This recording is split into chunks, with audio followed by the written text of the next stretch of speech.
ముందుగా మీ అంతరార్థం ఏమిటో ఈ కవితకి మీ అభిప్రాయం తెలుసుకోవాలని మేమందరం కుతూహలంగా ఉన్నాము.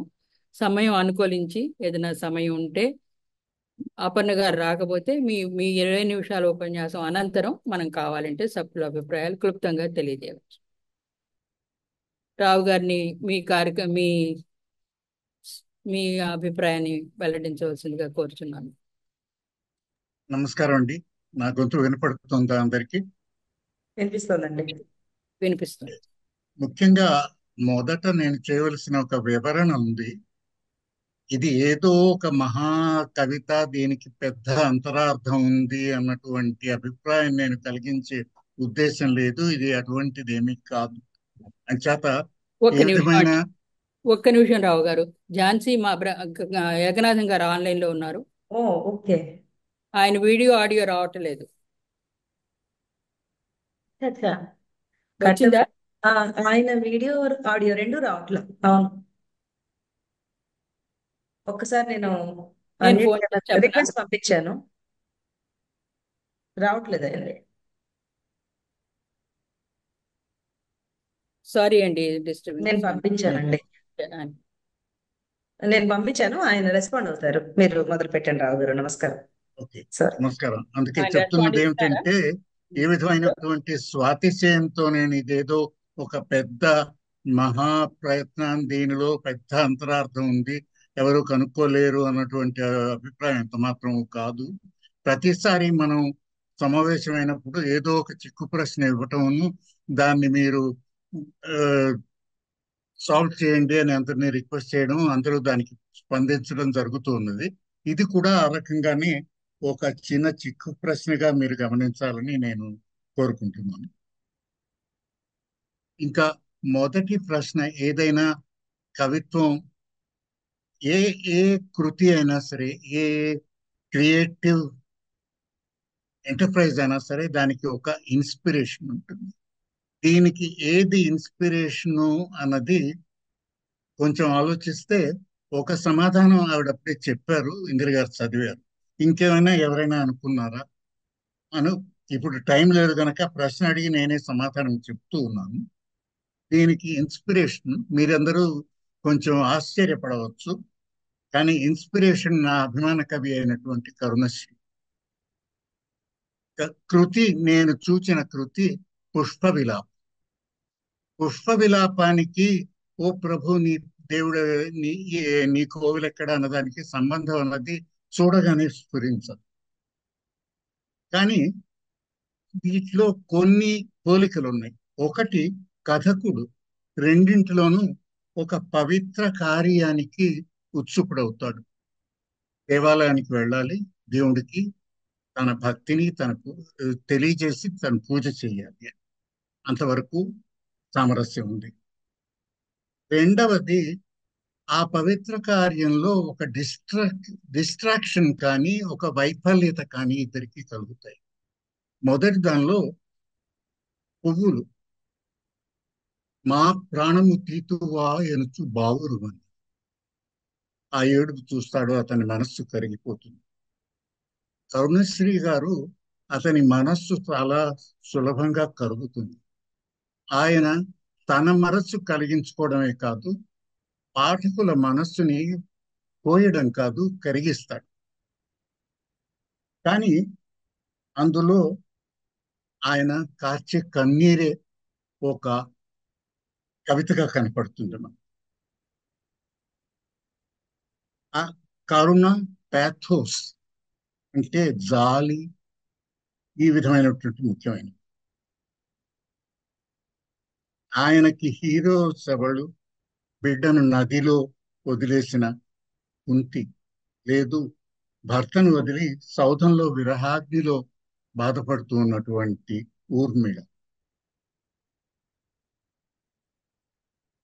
ఆయన కథానాయకుడు నవయువకుడు, చాలా సున్నితమైన మనస్సు కలవాడు. నా కథకుడు నవయువకుడు కాదు, బిడ్డల తండ్రి, మనుమల తాత. ఆయన కంటికి ఆయన హీరోయిన్ ఎవరు? సంజ వెలుంగులో పసిడి ఛాయల కద్దరు చీర కట్టి నారింజకు నీళ్లు పోయి శశిరేఖ, లేకపోతే అంజన రేఖ వాల్గనుల జంచుల దాట మనుజ్ఞ మల్లికా కుంజములు సుధా మధుర కోమల గీతిక లాలపించు ఆ కంజదళాక్షి. ఇటువంటి వారు ఆయన కథానాయకులు. ఈ నా కథానాయికకి కద్దరు చీర లేదు, కాటికి కళ్ళు లేవు. కథానాయిక జీన్స్ ప్యాంటు తెల్ల షర్టు వేసుకున్న నవ యువతి. ఇదివరకే చెప్పాను, కథకుడు నవ యువకుడు కాదు, బిడ్డల తండ్రి, మనుమల తాత. ఆ కథకునికి అడుగడుగునా అడ్డంకులే. ఒక పువ్వు పూలు దారాలతో గొంతు కురిభిగించి గుండెలో నుండి సూదులు గుచ్చి కూర్చి, ఇవన్నీ వింటూ ఉంటే మనకి కళ్ళంట నీళ్లే కాగుతాయి. ఇతనికి అడ్డంకులు కాదు, ఆపే ఆకర్షణలు, డిస్ట్రాక్షన్స్, నైస్ డిస్ట్రాక్షన్స్. ఆపుతూనే ఒక విధంగా గమ్యానికి చేర్చే సహాయకులు. ఆయనకి అడుగడుగున సాఫల్యమే కనబడుతుంది.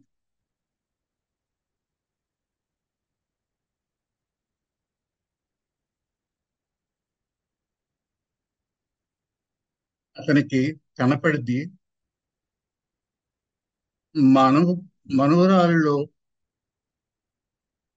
అమ్మ వడిలో మురిసిపోయే మనుమరాలి మొగాన మెరిసే చిరుత నగవుల బాలరాము తలుక జిలుగు తళుకుల కళలు కనిపిస్తాయి. ఇవి డిస్ట్రాక్షనే. కోవిలకు వెళుతున్న వ్యక్తికి ఇది చూచి ఒక రకంగా మనస్సు ఇంకొక వైపు వెళుతుంది. కానీ అది డిస్ట్రాక్షన్ కాదు, ఇంకొక వైపు అదే గమ్యానికి రెండవ దారి చూపిస్తుంది. బాలరాముడు కనిపిస్తాడు మనోరాలి అమాయకత్వపు నవ్వులో. లేదు అంటే ఇంకా ముందుకు వెళితే ఉదయభానుని ప్రథమ కిరణపు వెలుగులో దోబూచులాడే చిలిపి మనమని పకపకలలో చిన్న కన్నని తెన్ను చూచాడు. రెండవ డిస్ట్రాక్షన్, మనోడు ఆడుకుంటున్నాడు, నవ్వుతున్నాడు, దోబూచున్నాడు. అది చూచి గమ్యాన్ని మర్చిపోవచ్చు, కానీ మర్చిపోడు. అతనికి అందులో కృష్ణుని చిలిపితనం కనపడుతుంది, కృష్ణుని తెలివి కనపడుతుంది, కృష్ణుని చురుకు కనపడుతుంది.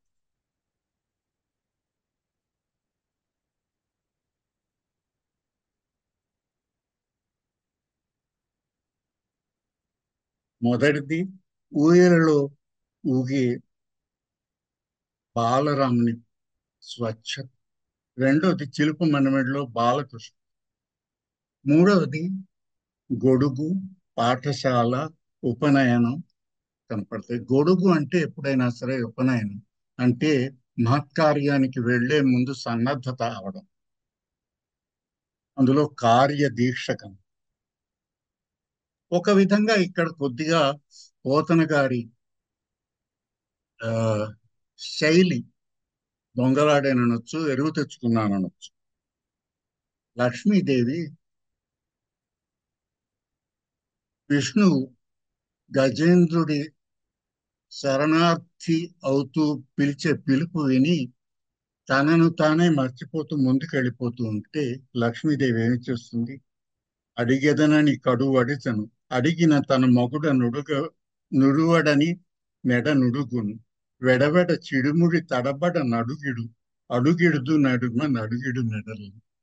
చక్కని శబ్దాలంకారం ఉపయోగించారు ఆయన తలుకు. దానివల్ల మనకు వచ్చే స్ఫురణ ఏమిటి? ముందుకు వెళుతున్నది, వెనక్కి వస్తున్నది, నడవలేకపోతున్నది. ఆ లక్ష్మీదేవి మనస్సులో ఉన్నటువంటి కన్ఫ్యూజన్, ఉన్నటువంటి అనుమానం, ఇవన్నీ ముందు వెనకలికి వెళ్ళడం ఆ శబ్దాలతో చూపించాడు. అలాగే ఇక్కడ కొద్దిగా ఆ శైలిని ఎరువు తెచ్చుకుని కొడుగు వైద్యుని నడుమ కొడుకట గొడుగు వేసుకు బడికి నడిచే నడక వడిలో అడుగు వడిలో వడుగు చేసుకు బలి అదమ్మగా ముందుకు దూసుకెళ్లే వామనుని నిశ్చయం చూసి అలా ముందుకెళ్ళాడు, ఉపనయనం చేసుకున్నాడు, ముందుకెళ్తున్నాడు. అలాగే ఈ పిల్లవాడు వర్షంలో గొడుగు పట్టుకుని స్కూల్ బస్ కోసం వెయిట్ చేస్తున్నాడేమో, ముందుకు వెళ్తున్నాడు. అందులో నిశ్చయం కనపడుతుంది, అందులో ప్రేమ కనపడుతుంది, అందులో ఆశ్చర్యం కనపడుతుంది. కానీ అవి డిస్ట్రాక్షన్స్ కావు. అవి ఒక రకంగా ఇంకొక స్పాట్ లైట్, ఇంకొక ఆస్పెక్ట్ మీదకి చూపిస్తుంది. ఆ నిశ్చయం మనకు ముఖ్యం. మొదటి దానిలో అమాయకత్వం, రెండవ దానిలో చిలిపితనం, తెలివి, మూడవ దానిలో కార్యదీక్ష, ముందుకు వెళదాం అన్నటువంటి నిశ్చయం.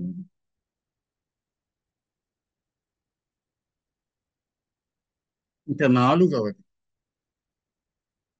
ఎగిరి స్కూటరు నెక్కి వెళ్ళే శాస్త్రి గారి అతి ఆరాటంలో భరతునికి శుభవార్త తెలుపగా ఉరకలేసే హనుమ కనిపించింది. ఆయన ఈ మోడర్న్ లైఫ్ లో, ఆధునిక ప్రపంచకంలో సనాతన భావాలకు, పూర్వ ఆచారాలకు అంత విలువ లేనటువంటి పరిస్థితిలో పాత కొత్తల కలయికగా శాస్త్రి గారు, అంటే ఆయన మామూలు శాస్త్రోక్తమైనటువంటి దుస్తులే ధరించి ఉంటాడు, కానీ ఆయన ఎక్కే వాహనం ఏమిటి? స్కూటర్. పాత కొత్తల కలయిక. తరువాత ఆరాట పడుతున్నాడు, ఎందుకు? ఎక్కడికో వెళ్ళిపోవాలి. ఏదో ఒక శుభ ఆ సమయం, ఒక శుభమైనటువంటి ఒకేషన్ కి, శుభమైనటువంటి సందర్భానికి, శుభమైనటువంటి పండుగకి వెళ్ళవలసిన అతను తొందరగా వెళ్ళిపోవాలి. ఇది వస్తుంది, అతను ఉరికి వెళ్తున్నాడు. శాస్త్రులు అటువంటి వాళ్ళు సాధారణంగా చాలా హుందాగా కనపడాలి, కానీ అదంతా మర్చిపోయి తన కార్యదీక్షతో ముందుకెళ్ళాడు. అది మళ్ళీ డిస్ట్రాక్షన్. స్కూటర్ తాలూకా చప్పుడు అవ్వచ్చు. ఇదంతా ఒక రకమైనటువంటి ఇతని కథానాయకుని మనస్సులో దేవుని గురించి ఉన్నటువంటి ఆరాటానికి ఒక విధంగా విరుగుడు, ఒక విధంగా ఆపోజిట్. అయినా సరే అది డిస్ట్రాక్షన్ కాలేదు, అది ఇంకొక స్పాట్ లైట్, ఇంకొక వైపు తీసుకెళ్ళింది. ఏమిటి? అతను హనుమలాగా వార్త తీసుకెళ్తున్నాడు, తనను తాను పెడుతున్నాడు. కానీ హనుమ చాలా సార్లు తొందరపడి ఇటు అటు వెళ్ళి చాలా దూరం వాయు ప్రయాణం చేశాడు. కానీ ఈ ప్రయాణం అటువంటిది కాదు. మొదటిసారి సీతాన్వేషణకి, రెండవసారి తిరిగి రావటానికి, మూడవసారి దీనికి మన సంజీవని పర్వతం తీసుకెళ్ళడానికి, మళ్ళీ నాలుగవసారి సంజీవని పర్వతం తీసుకురావటానికి, వీటన్నింటికి వచ్చినప్పుడు హనుమ మనస్సులో ఆరాటం, ఒక విధమైనటువంటి బాధ ఉంది. ఇప్పుడు ఇది అంతా సంతోషం, అన్ని సమస్యలు తీరిపోయాయి, రావణుడికి హత్య జరిగిపోయింది, ఇంకా సత్యం సుఖం వెళ్లి విరిశాయి. ఏ విధమైనటువంటి విచారం, ఆరాటన పడనవసరం లేదు. కానీ కార్యదీక్ష. ఎందుకు? తను ముందుకు వెళ్ళాలి, సమయానికి వెళ్ళాలి. ఎక్కడికి?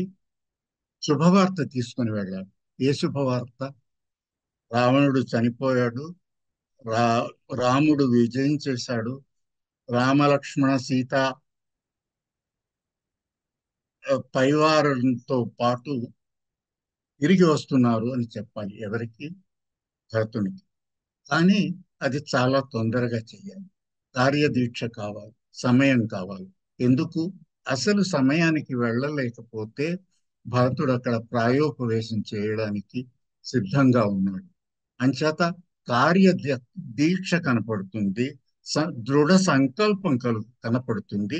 తరువాత శుభవార్త తీసుకువెళ్ళి అక్కడ ఉన్నటువంటి వాళ్ళందరినీ సంతోషపు జల్లులలో ఓలలాడేటట్టు చేయాలన్నటువంటి ఉత్సాహం కనపడుతుంది. అటువంటి పరిస్థితిలో హనుమంతుడు వెళుతున్నాడు.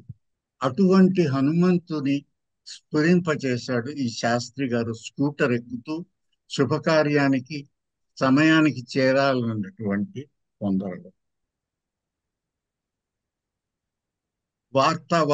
వాహకుడు ఇతను, వార్తావాహకుడు హనుమ. ఆత్మవిశ్వాసం. సరే, ఇవన్నీ ఒకసారి కలిపి చూద్దాం.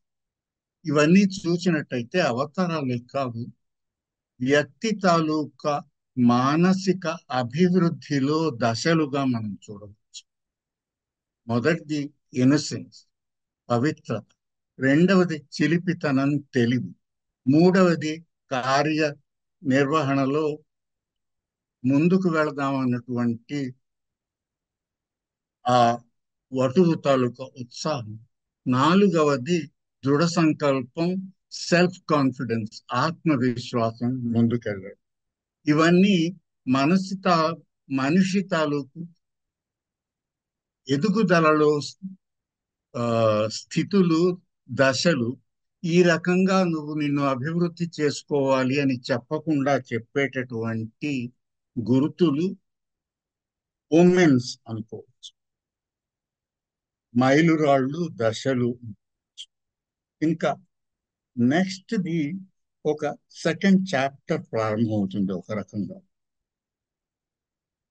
కథానాయిక చెప్పాను, ఆమె తాలూకు ఉత్సాహం, కార్యదీక్ష ఎంతది అంటే తనకి స్త్రీ సహజమైనటువంటి వెనక తగ్గడం అన్నది లేదు. ఆధునిక భావాలు, ఆధునిక ఆ, వస్త్రధారణ ఉన్నటువంటిది. తెల్ల షర్టు, జీన్స్ ప్యాంట్, రోడ్డు మీద పరిగెత్తుకుని వస్తున్నది. గురువు గారికి ఆ గౌరవం చూపించాలి, ఆయన దగ్గర అణకువగా మెలగాలి అన్నటువంటి సంకోచం లేదు. పరిగెడుతూ పరిగెడుతూ గురువుగారు, గురువుగారు, ఆగండి ఆగండి అంటూ పరిగెత్తుకుని వచ్చింది ఆవిడ. ఆవిడలో ఎంతూసియాజం కనపడుతున్నది. ఒక పని ఏదో చేశాను అన్నటువంటి స్ఫురణ వెంటనే కలుగుతుంది. గురువుగారు ఆగారు. ఆగితే ఏమన్నది ఆవిడ? ఏదో తను గొప్ప పని చేసింది. ఏమిటి? ఏఐలోనే ఏజీఐ కనుక్కున్నాను, అది అందులోనే చేయొచ్చని నేను చేశాను, మీరు చూడండి, తప్పులు ఉంటే నాకు చెప్పండి అని. అందులో ఇతనికి ఏం కనపడింది? ఏఐ అంటే ఏమిటి? ఇది కొంచెం సామాన్య మానవునికి కొంచెం పక్కకి వెళ్ళేదే, కానీ ఈ మధ్య అందరికీ తెలుస్తూనే ఉన్నది. ఏఐ అంటే ఆర్టిఫిషియల్ ఇంటెలిజెన్స్. ఈ కాలంలో ఆధునిక శాస్త్రజ్ఞులకి ఇది చాలా అటెన్షన్ డ్రాయింగ్ క్రియేటివ్ యాక్టివిటీ.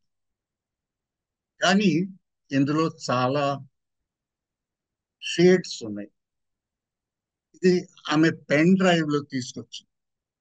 ఆ పెన్ డ్రైవ్ సాధారణంగా రెడ్ అండ్ బ్లాక్ లో చిన్నది.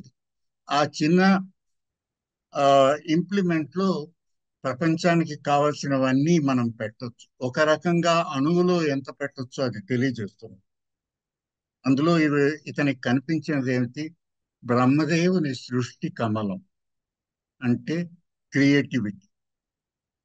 ఇప్పుడు ఆర్టి ఆర్టిఫిషియల్ ఇంటెలిజెన్స్ లో జనరేటివ్ ఇంటెలిజెన్స్ అంటే వేటిని అది సృష్టించగలదు. ఇప్పుడు మనకు కావలసిన ఎగ్జాంపుల్స్ సృష్టిస్తుంది, మనకు కావలసిన వ్యాసాలు సృష్టిస్తుంది, మనకు కావలసిన బొమ్మలు సృష్టిస్తుంది, మనకు కావలసిన వీడియోలు సృష్టిస్తుంది. అది దాని సృష్టి ఆస్పెక్ట్. రెండవది ఆది విష్ణుని అభయహస్తం. ఏఐ వలన ప్రపంచ అభివృద్ధికి చాలా చాలా అవకాశాలు ఉన్నాయి. కొన్ని ఇప్పుడు అవి ఉపయోగించబడుతూ ఉన్నవి. అంచేత సృష్టి కాక స్థితి, ప్రొటెక్షన్ కనపడుతుంది. మూడవది పార్వతీపతి పాలనేత్రం, డిస్ట్రక్షన్. ఆర్టిఫిషియల్ ఇంటెలిజెన్స్ గతి తప్పితే అదే డిఫరెన్స్ ఆర్టిఫిషియల్ ఇంటెలిజెన్స్ కి artificial general intelligence. Artificial intelligence అంటే మనకి కావలసినవి, మనకి ఉపయోగపడేవి యంత్రాల ద్వారా మనం చేయించుకోగలగడం. ఆర్టిఫిషియల్ జనరల్ ఇంటెలిజెన్స్ అంటే మానవుని తెలివికి సరిసమానంగా మానవుని తెలివిని అతిక్రమించేటట్టుగా ఉండేటటువంటి మానసిక ఉల్లాసం, ఇంటెలెక్ట్ మెషిన్లో చేయగలగటం. దీని గురించి చాలా మంది ప్రయత్నిస్తున్నారు. కొన్ని విషయాలు వీలవుతున్నాయి, ఇప్పటికి ఇంకా పూర్తిగా కాలేదు. అది అన్సాల్వ్డ్ ప్రాబ్లం. కానీ అంతటి శక్తిని ఈ మెషిన్స్ కి కలుగజేసినట్టయితే దాని పరిణామం ఏమిటి? అది మనం కన్స్ట్రక్టివ్ ఏరియాస్, అంటే మనకి శుభకరమైనటువంటివి, మనకి మంచి కలుగజేసేవి అయితే చాలా మంచి. కానీ దానిలో మన జీవితానికే ఆటంకము, మన జీవితానికే డేంజర్ కలిగించేటటువంటి శక్తులు కూడా ఉత్పన్నం చేయవచ్చు. అంచేత సృష్టి, స్థితి, లయ శక్తులు ఇమిడి ఉన్నటువంటి ఏరియాలో ఈ అమ్మాయి రీసెర్చ్ చేస్తూ ఉన్నది. ఈ గురువు గారు న్యాచురల్ గా వీటన్నింటిలోనూ ఆమెకు సహాయకుడిగా ఉంటున్నాడు, మార్గదర్శకుడిగా ఉంటున్నాడు. అంచేత ఆమెకి ఇంకా ఓపిక లేదు.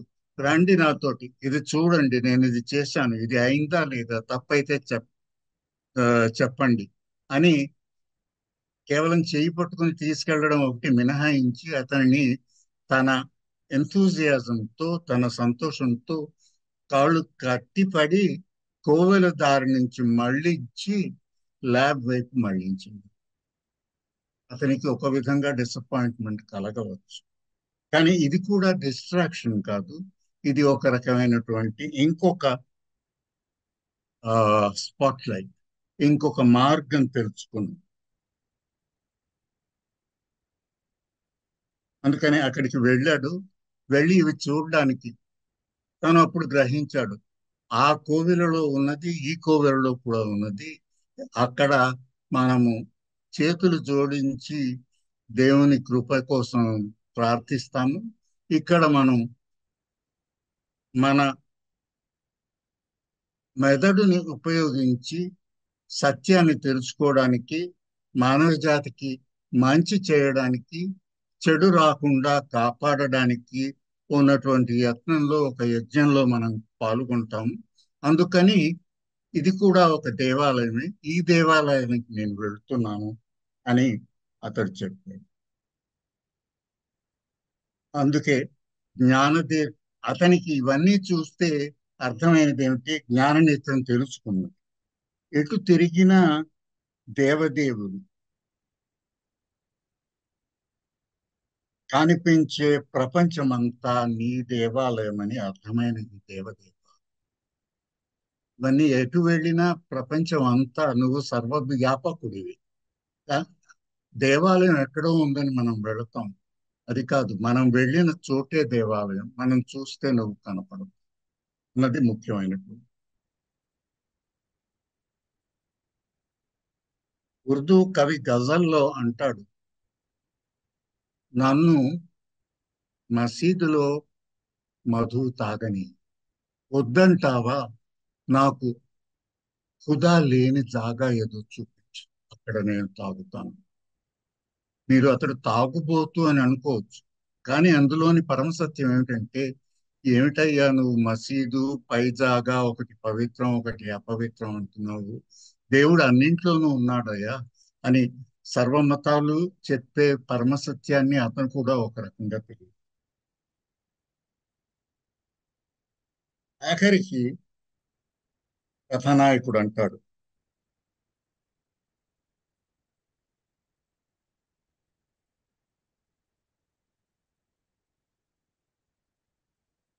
దారి మళ్ళీ ల్యాబ్కి వెళ్ళి నీకు అసటే దగ్గరయ్యే దారి నేనే వెతుక్కుంటా. అందులోని అర్థం మీరు గమనించండి. కానీ ఒక్కటే నిన్ను అడుగుతాను, నాకు నిత్యం జ్ఞాన నేత్రం తెరిచి ఉండేటట్టు మాత్రం వరం ఇయ్యి, అది చాలును దేవదేవుడు. ప్రశ్న మళ్ళీ, ప్రభు నీ కోవెలెక్కడ?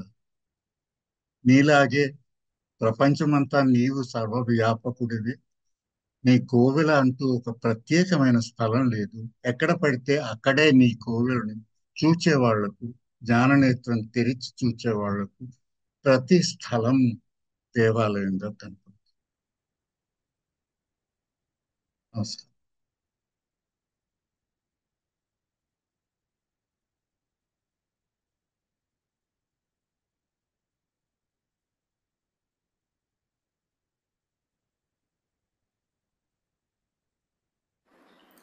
అమ్మ మ్యూట్లో ఉన్నారండి మీరు.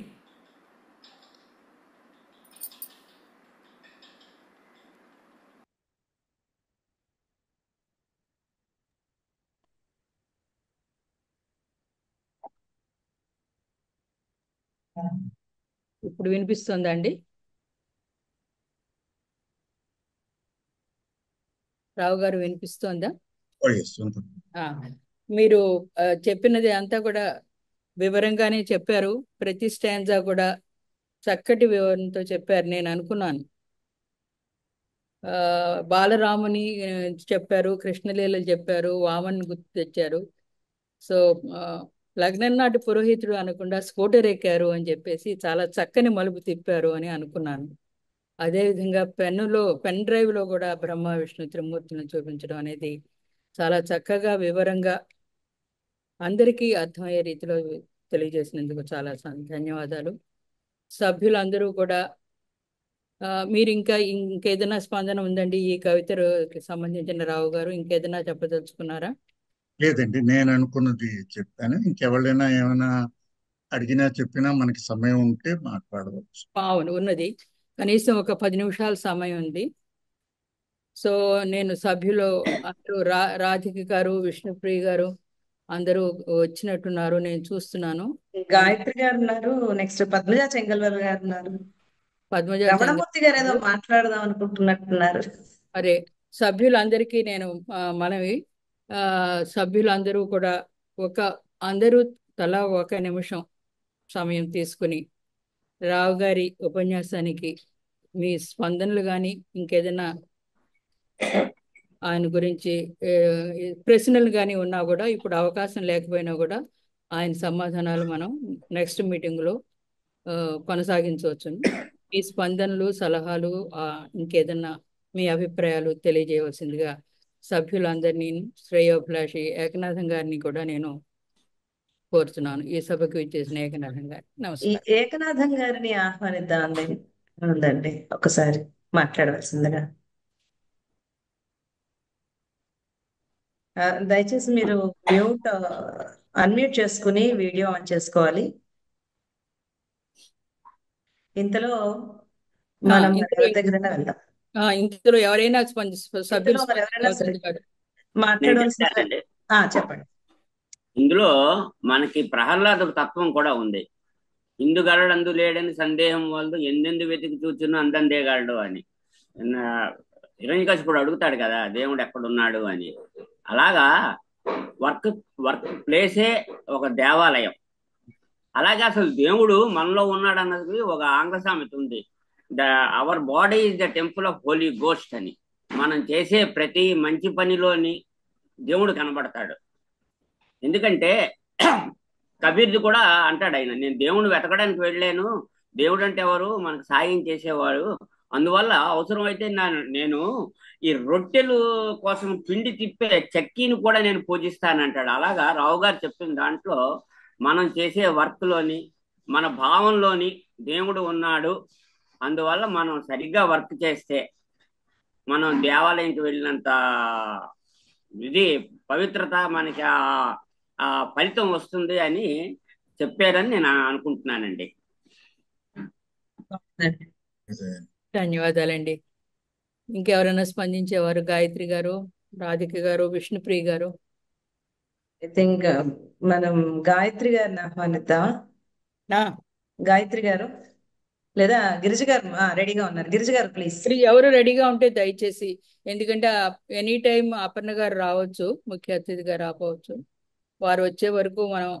గిరిజ గారు వచ్చారు, అన్మ్యూట్ చేసుకోండి. అన్మ్యూట్ చేసుకోండి, సారీ. ఓకే, వినబడుతుందా? ఒక మామూలుగా చూడడానికి ఒక మామూలు సాధారణ కవితలా అనిపించిన చాలా లోతైన భావం ఉంది అందులో. రావు గారు ఇప్పుడు ఇంకా ఎక్స్ప్లెయిన్ చేసి చెప్పిన తర్వాత ఇంకా బాగా అనిపించింది. నాకైతే ఒక పాట గుర్తొచ్చింది, అడుగడుగున గుడి ఉంది అందరిలో గుడి ఉంది అన్నట్టు. ఆ వర్కీస్ వర్షప, అందరిలోనూ భగవంతుడు ఎక్కడ లేడు, సర్వాంతర్యామి. మనం చూసే ప్రతి వస్తువులోను, ప్రతి కార్యంలోను, ప్రతి దాంట్లోనూ కూడా ఆ దేవుడు కనబడతాడు. అది చూసే కనులకు మనసు ఉండాలి, దాన్ని బట్టి మనం అర్థం చేసుకోగలం, భగవంతుని ఆరాధించగలం. భగవంతుడు సర్వాంతర్యామి కాబట్టి వర్క్ ఈజ్ వర్షిప్. ఆయన చేసే ప్రతి పనిలోనూ మనం భగవంతుడు ఉన్నాడని గుర్తించి గ్రహించి ఆ ప్రకారంగా ఆరాధించాలి. చాలా చక్కని కవిత ఇచ్చారు రావు గారు. నమస్తే అండి. థ్యాంక్ యూ అండి. ఇంకా ఎవరు సభ్యులందరూ కొంచెం ముందుకు రావాల్సింది, మాట్లాడవలసిన సభ్యులు. గిరిజ గారు అయిపోయింది కదా మనకి ఇప్పుడు.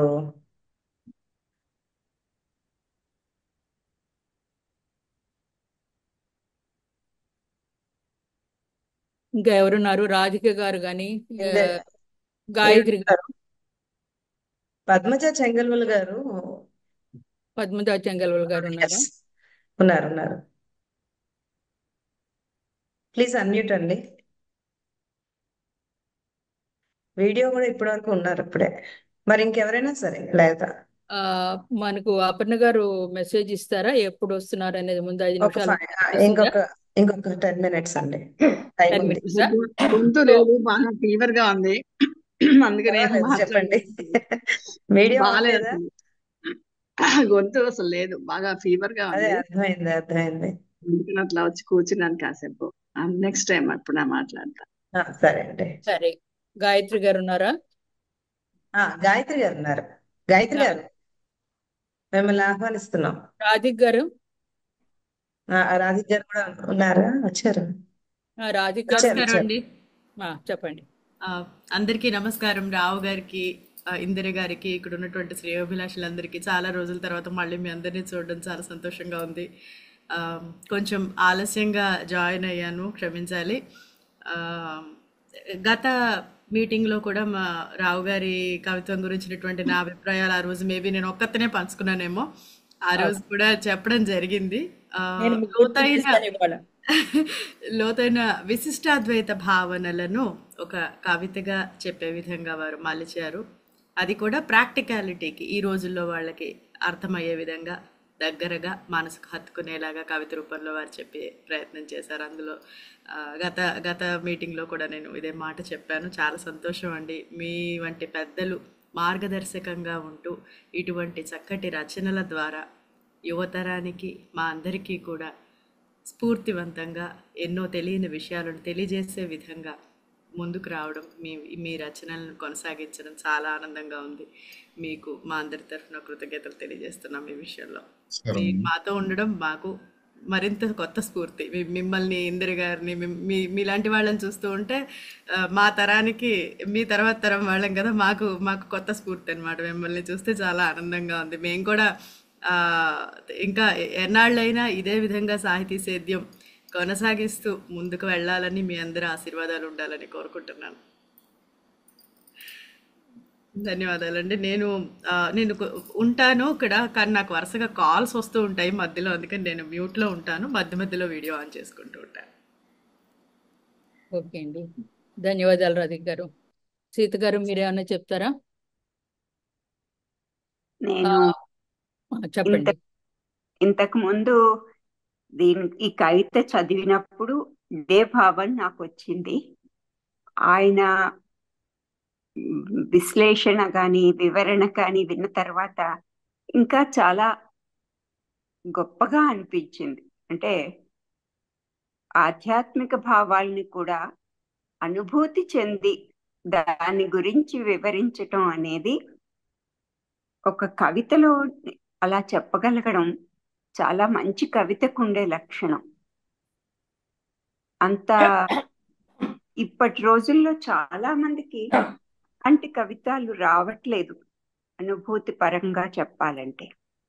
అందుకని రాధిక గారు చెప్పినట్టు ఆ రకంగా మాకందరికి మార్గదర్శకం చేస్తున్నారు ఆయన అని చెప్పాలి.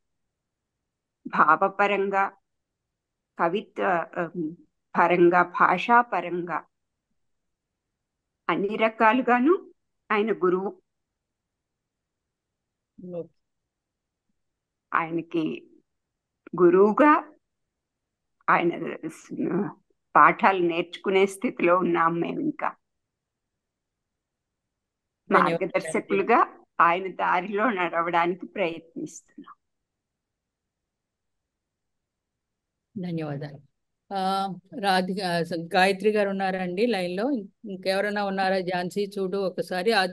లేకపోతే మనకి టైం ఉంటే ఇంకొక కొన్ని గాయత్రి గారు ఉన్నారు. గాయత్రి గారు మీరు ఏమన్నా స్పందిస్తారా? కార్యక్రమం రావు గారు. గాయత్రి గారు వచ్చారు. నమస్కారం అందరికీ.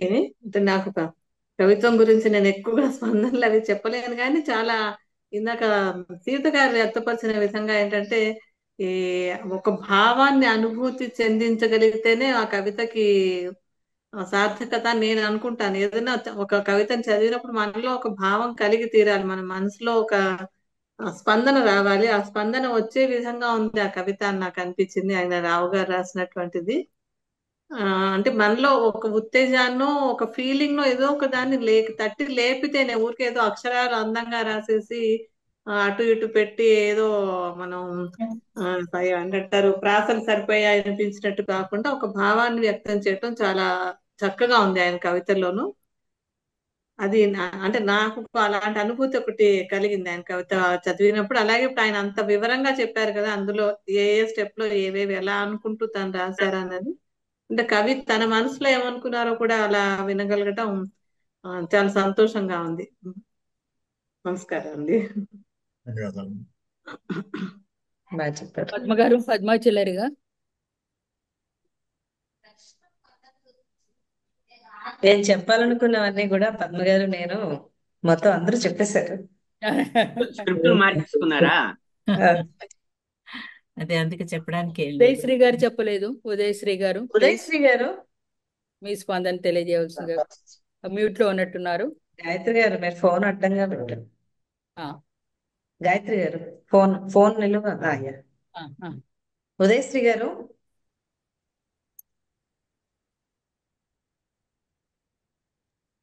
ఏకనాథన్ గారిని మరోసారి ఆహ్వానిస్తున్నాను.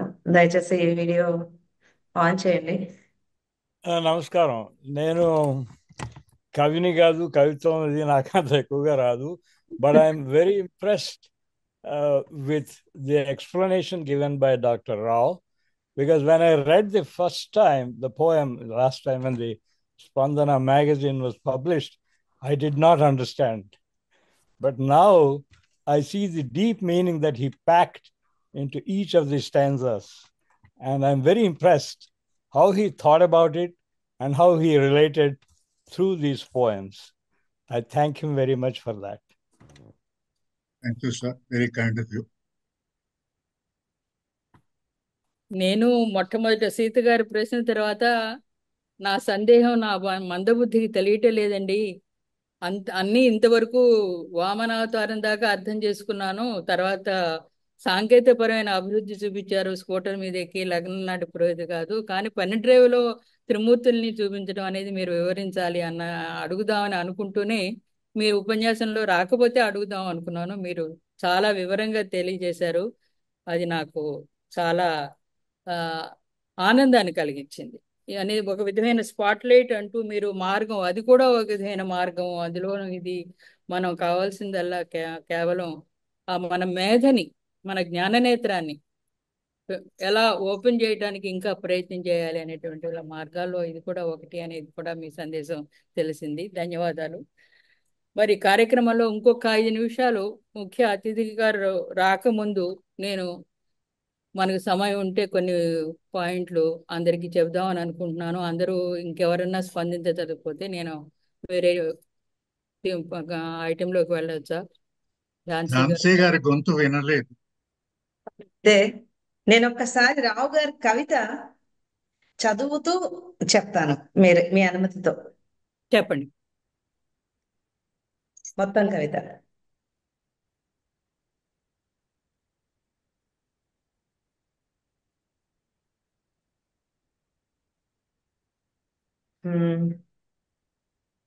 ఓ ప్రభు నీ కోవిలెక్కడ, ఉదయమే నీ దర్శనానికి గుడికి పోయే ఆతురతతో బయలుదేరే నా లోగిలిలో అమ్మ ఒడిలో మురిసిపోయే మనుమరాలి మొగాన మెరిసే చిరుత నగవుల బాలరాముని జిలుగు తడుపుల కళలు చూచా. ఇక్కడ ఒకటి అమ్మ ఒడి, రెండు బాలరాముడు. ఈ రెండిటికి అసలు ఎటువంటి ఇది లేదు, అంటే అభేదం. బాలరాముడి ముఖాన అమ్మ ఒళ్ళో కూర్చున్న బాలరాముడిలాగానే ఉంటాడు. అయోధ్యలో మనం చూసే ఉంటాం. ఇప్పటి కనీసం దర్శనం చేసుకోకపోయినా ముఖం మనం చూసాం కాబట్టి. స్వామి దర్శనానికి గుడికి వెళ్ళేటప్పుడు కూడా ఇంత ఆతురతతో వెళ్ళామన్న ఫీలింగ్ నాకు చాలా నచ్చింది. నెంబర్ 2, ఇందాక రావు గారు కూర్చోగానే కిటికీలోంచి ఆయనకి ఈ సూర్యకిరణాలు పడుతుంటే నాకు ఇదే లైన్ గుర్తొచ్చింది. ఉదయభానుని ప్రథమ కిరణపు వెలుగు దోబూచులాడే చిలిపి మనుమని పకపకలలో చిన్ని కన్నని తెన్ను చూచా. చిన్ని కన్నని తెన్ను చూచా. ఇంత అచ్చ తెలుగు మాట, చక్కటి ప్రయోగం ఇక్కడ. బాలభానుని ప్రథమ కిరణపు వెలుగులో దోబూచులాడే చిలిపి మనుమని పకపకలలో చిన్ని కన్నని తెన్ను చూచా. లేత చినుకుల చిటపటలలో పొడుగు వైద్యుని నడిమి కొడుకట. పొడుగు వైద్యుని నడిమి కొడుకట. గొడుగు వేసుకు బడికి నడిచే నడక వడిలో అడుగు సడిలో వడుగు చేసుకు బలిని అదమగా ముందుకు దూసుకెళ్లే వామనుని నిశ్చయం చూశా. ఇది నిజంగా ఈ కవిత కూడా ఒక్కొక్క అడుగు అలాగా ఇంతింతే వటుడింతే, ఇందాక రమణమూర్తి గారు అన్నారు చూసారా, ఆ విధంగా వెళ్లే కొద్దీ చాలా చక్కటి డీప్ మీనింగ్, ఒక సెన్స్ ఒట్టుపడుతోంది. వివిధ దశలను కూడా తీసుకున్నారు ఆయన. బాల్యం నుంచి తీసుకుని వివిధ దశల్లోంచి వచ్చారు. పరుగున ముందుకొస్తూ వ్రతం ఘడియలు దగ్గరైనవి, వెంటనే నే చేరాలంటూ ఎగిరి స్కూటరు నెక్కి వెళ్లే శాస్త్రి గారి అతి ఆరాటంలో భరతునికి శుభవార్త తెలుపగా ఊరకలేసే హనుమనే నే ఆ క్షణం కనులారా చూచా. ఇది అసలు ఎక్కడ రామాయణాన్ని బాలరాముడి దగ్గర నుంచి మొత్తం తీసుకొచ్చారు. లాస్ట్ స్టాంజా కట్ అయిపోయింది, కైండ్లీ రిపీట్. నేను ఇంకా అది కట్ అయిపోయింది ఇంటర్నెట్. అచ్చా, ఓకే. పరుగున ముందుకొస్తూ వ్రతం ఘడియలు దగ్గరైనవి, వెంటనే నే చేరాలంటూ ఎగిరి స్కూటర్ నెక్కి వెళ్లే శాస్త్రి గారి అతి ఆరాటంలో భరతునికి శుభవార్త తెలుపగా ఉరకలేసే హనుమనే నే ఆ క్షణం కనులారా చూచా. సో ఇది సుందరకాండకి వెళ్ళినట్టుంది నాకు. సుందరకాండ చివర గురువు గారు, ప్రొఫెసర్స్ జీ ఆగండి అంటూ జీన్స్ ప్యాంటు తెల్ల షర్టు వేసుకొచ్చిన యువతి నాతో ఏఐ తోనే ఏజీఐ చేయొచ్చని నిశ్చయంగా నిరూపిస్తూ థీసిస్ లో ఫైనల్ చాప్టర్ ఈ ఉదయం రాసేశా. చూచి తప్పులు దిద్దుతారా అనే ఆ రీసెర్చ్ స్కాలర్ తీసుకొచ్చిన పెన్ డ్రైవ్ లో తప్పులు దిద్దుతారా అని చెప్పి, అంటే ఇది మళ్ళీ మోడర్నిటీకి కనెక్షన్. అక్కడేమో రామాయణానికి కనెక్షన్, సుందరకాండ అందులోను. తర్వాత మళ్ళీ ఎరుపు నలుపుల మెరుపులోనే బ్రహ్మదేవుని సృష్టి కమలం. ఎరుపు నలుపుల మెరుపులోనే బ్రహ్మదేవుని సృష్టి కమలం. ఆది విష్ణుని అభయహస్తం, పార్వతీపతి పాలనేత్రం ఒక్కసారే నేను చూచాను. బ్రహ్మ విష్ణు మహేశ్వరులు ముగ్గురు తత్వము ఇక్కడ వరకు వచ్చేసింది. ఎరుపు నలుపుల మెరుపులోనే బ్రహ్మదేవుని సృష్టి కమలం, ఆది విష్ణుని అభయహస్తం, పార్వతీపతి పాలనేత్రం ఒక్కసారే నేను చూశాను. ఎంత బాగుంది ఇది. అసలు కొన్ని పదాలకి అసలు వివరణ అక్కర్లేదండి. ఎటు తిరిగినా దేవదేవులు కానుపించే ప్రపంచమంతా నిజంగా నీ దేవాలయమని అర్థమైనది ఆదిదేవా. ఇంకా వేరే కోవిలెందుకు? దారి మళ్ళీ ల్యాబ్కెళ్ళి నీకు అచటే దగ్గరయ్యే దారి నేనే వెతుక్కుంటా, వేరు దేవాలయాలెందుకు? పనిలోనే పరమాత్మ. నాకు నిత్యం జ్ఞాన నేత్రం తెరిచి ఉండేటట్టు మాత్రం వరం చాలును దేవదేవా. నాకు నిత్యం జ్ఞాన నేత్రం తెరిచి ఉండేటట్లు మాత్రం వరం చాలును ఓ దేవదేవా. ఇంకా ప్రతి నిమిషం మనం ఆ దేహమే దేవాలయం అన్న దీనిలో ఉండి ప్రత్యేకంగా వెళ్ళక్కర్లేదు. నా పనిలోనే నాకు పరమాత్మ ఉంటాడు. నేను చేసే ప్రతి మాట ఈ శివ మానసిక పూజలాగా ప్రతి మాట నీకు మంత్రం. నేను చేసే ప్రతి పని నా చేత్తో చేసేదే పూజ అన్నట్టుగా బ్రతకగలిగితే వేరే కోవెలు ఎందుకు అన్న రీతిన అద్భుతమైన ఒక మానవత కోణం కూడా ఇందులో కనిపించింది. మన రామాయణ భారత భాగవతాలన్నీ కూడా తీసుకొచ్చారు. త్రిమూర్తుల తత్వాన్ని తీసి చూపించారు. ఇదండి నాకు అర్థమైంది కొంచెం. కృతజ్ఞతలు ఝాన్సీ. చెప్పండి. భగవద్గీతకు శంకరుని భాష్యం లాగా మీరు ఇప్పుడు ఇచ్చినటువంటి స్పందన మరీ సంతోషాన్ని కలిగించింది. నాకు శ్రోతలందరూ కూడా సంతోషించుంటారు అనుకుంటాను. కృతజ్ఞతలు మీకు. ధన్యవాదాలండి అందరికీను. అపర్ణ గారు వచ్చే ముందు ఆ, ఆ, అందరి స్పందనలు అయిపోయాయి కదా ఝాన్సీ? అయిపోయిందండి. ఆ, ఇది అందరికీ కూడా సభ్యులందరికీ చెప్పండి. ఒక చిన్న కవిత మీరు అనుమతిస్తే ప్లీజ్. చెప్తా. ఓకే, దయచేసి చెప్పండి. ఇప్పుడు ఈ కవిత చదివిన తర్వాత నాకు తోచిన మాటలు 4. స్పందనతో అనుబంధం మాటలకు అందనది, మనసులు కలిపే నది ఇది నది. కవితలు చిగురించే ఈ తోటలో కథా సుమాలు పూస్తాయి. జీవితానుభవాలను పరిమళిస్తూ దూరాలు చెరిపే ఈ కలయికలో ప్రతిక్షణం ఒక అనుభూతి వర్ణించగలడా భావభూతైన? స్నేహం ఒక జీవితానికి ఒక వరం, ఇది నిలవాలి కలకాలం. ఆ విధంగా మన ఈ స్పందన సమావేశాలన్నీ కూడా చాలా ఆత్మీయంగా ఉంటాయి.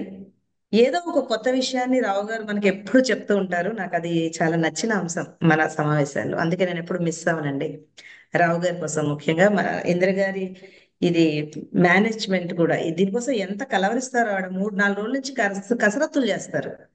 మా చేత కూడా డ్రిల్ చేయిస్తారు, అది వేరే విషయం. మీ అందరి సహకారంతోనే ఈ రోజు అందరం ఈ విధంగా సమావేశం అయ్యా అంటే ఇది కేవలం నా ఒక్కదాని వల్ల అయ్యే పని కాదు.